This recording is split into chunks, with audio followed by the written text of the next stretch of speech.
G'day, my name's Hodgie. Well, you probably know me as Hodgie the Barefoot Fisherman, but in this show it's going to be more about adventure.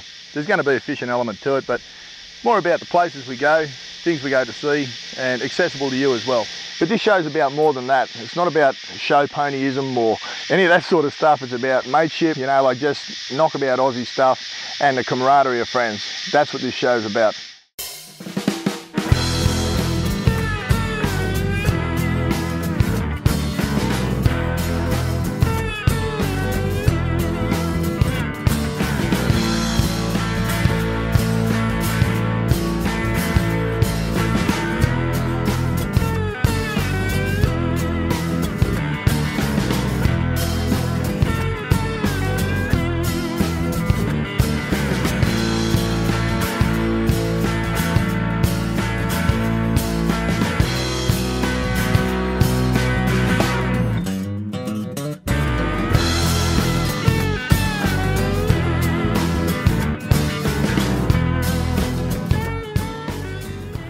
The great thing about the Port Stephens area is there's always something new and something different to look at. As far as teaching the kids about wildlife, we're going to go and find a couple of koalas in the wild.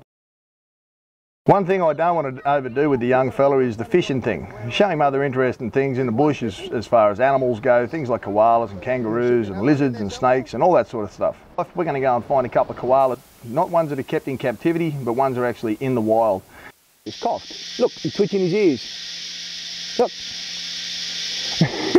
Did you know out of 24 hours they sleep 23?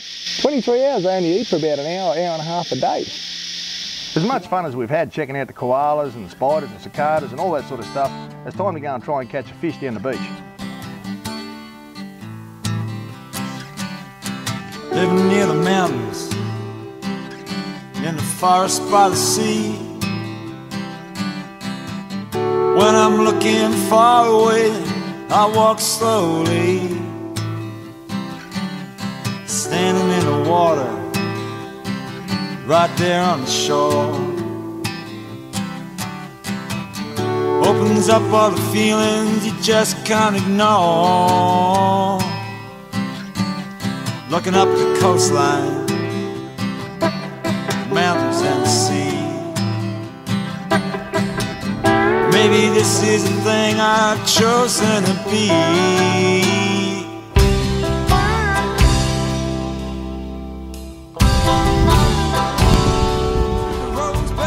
The great thing about driving on the beach is anyone can do it, but you do need to have a little bit of common sense, but you've also got to have a tiny bit of knowledge about four-wheel driving and off-roading before you go. All you need is a registered vehicle and a current driver's licence, and anyone with a four-wheel drive can drive on the beach. Depending on what vehicle you drive, the weight of your vehicle, all those sorts of things. Recommended tyre pressures by a manufacturer don't come into the equation as far as beach driving go, and they won't cover a warranty on a tyre if your tyre pressures are below a certain amount.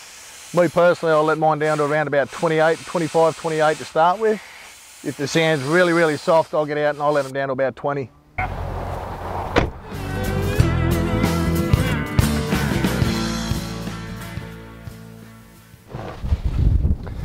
When I drive along the beach, see some pretty interesting things. There's old ruins from one of the original huts.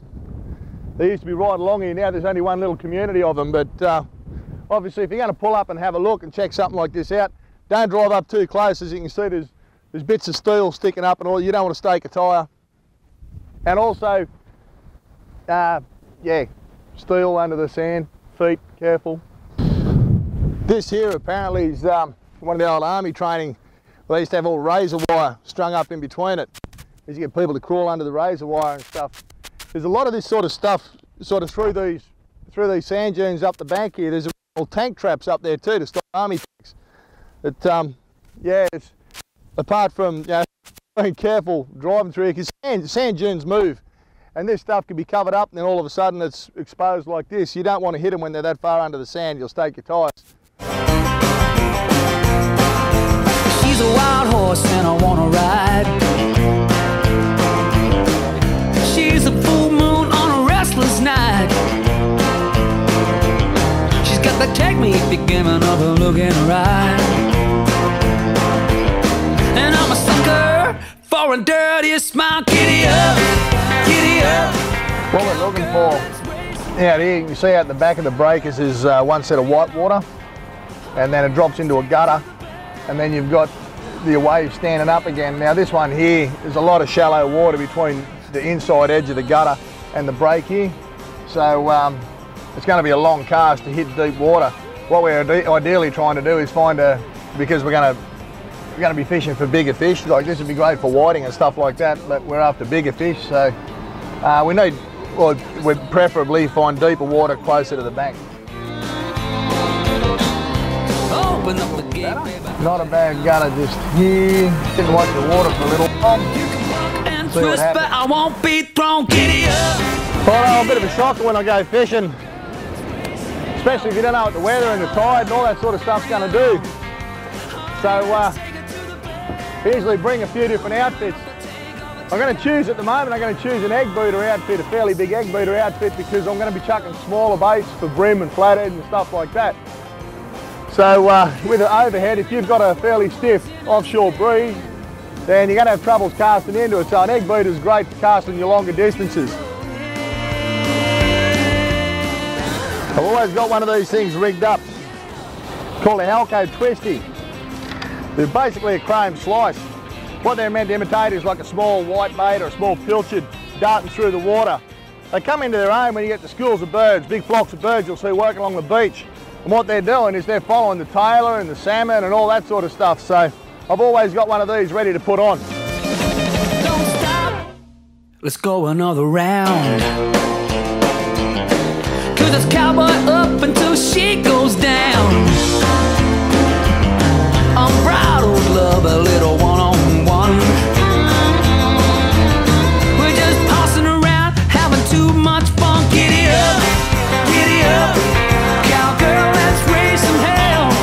Saddle up, bring it on.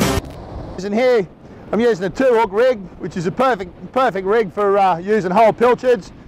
I've got a 3-0 and a 4-0 hook there. This one goes through the head, this one goes through mid-body. So pretty much wherever the fish grabs hold of the bait, it hooks up.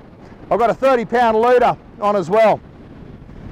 Now I've got a little bit of run here, so I'm using a fairly big, about a 9-ball, 10-ball sinker. Not written on that one, but it's around about a 10-ball to hold the bottom. And what these fish are doing at the moment is they're sitting right at the back of the white water, in close. So it's no use casting out too far, so I can use my favourite, which is the overhead instead of the spin reel.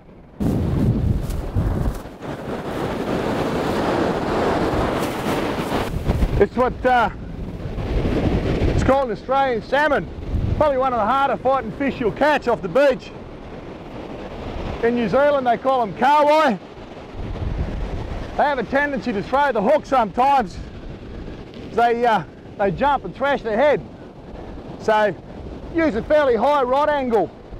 Don't keep your rod down too low. You get your rod down too low, you take all the shock absorption out, so when they jump you pull the hook out. If he wants to run, just let him run. No use bullying a fish. You can't snag, you can't do anything. You've got to remember, a lot of people, they get a decent sized fish on, the first thing they want to do is bully it. Get it in as quick as they can. You've got to remember, every time that fish runs, he's using up energy. And here, there's nothing for him to snag you on, so let him run. I'll do me drag up a little bit now. Here he comes.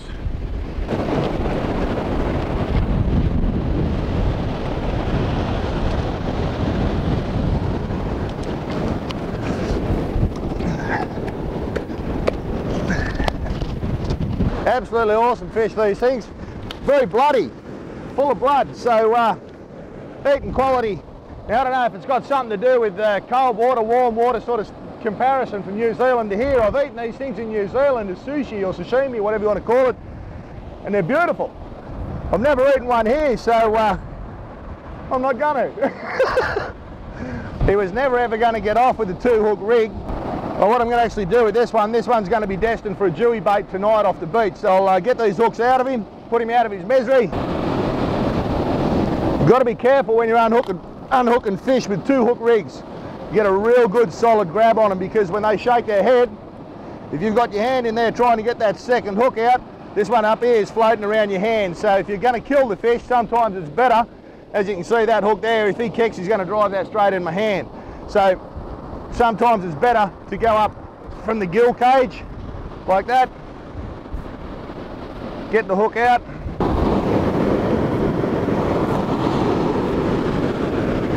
Righto. Now I'm not going to bleed this one, I'm just going to belt him on the head because I want as much blood to stay in the meat because I'm going to use him as bait. Any fish that you plan on eating, cut its throat straight away and bleed it and put it in a nice slurry. But as I say, this one's going to be destined to turn into about 50-pounder Jewie, hopefully. This is a shovel-nosed shark, this one. These things are like a big puppy dog.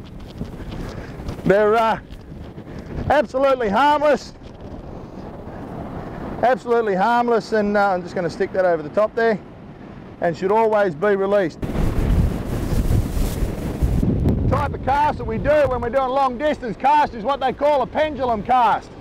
It's basically to let you sink it down or your bait down to your reel level. As I walk up to the surf, I'm going to swing it out behind me and fire out a long cast.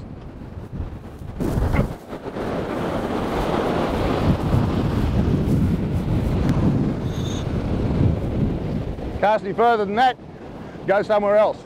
Just when a lot of people lose the fish, the waves want to pick them up and dump them. Just leave him there, wash him up a bit further on the next wave, hold him there while the wave recedes, and then walk in and pick him up.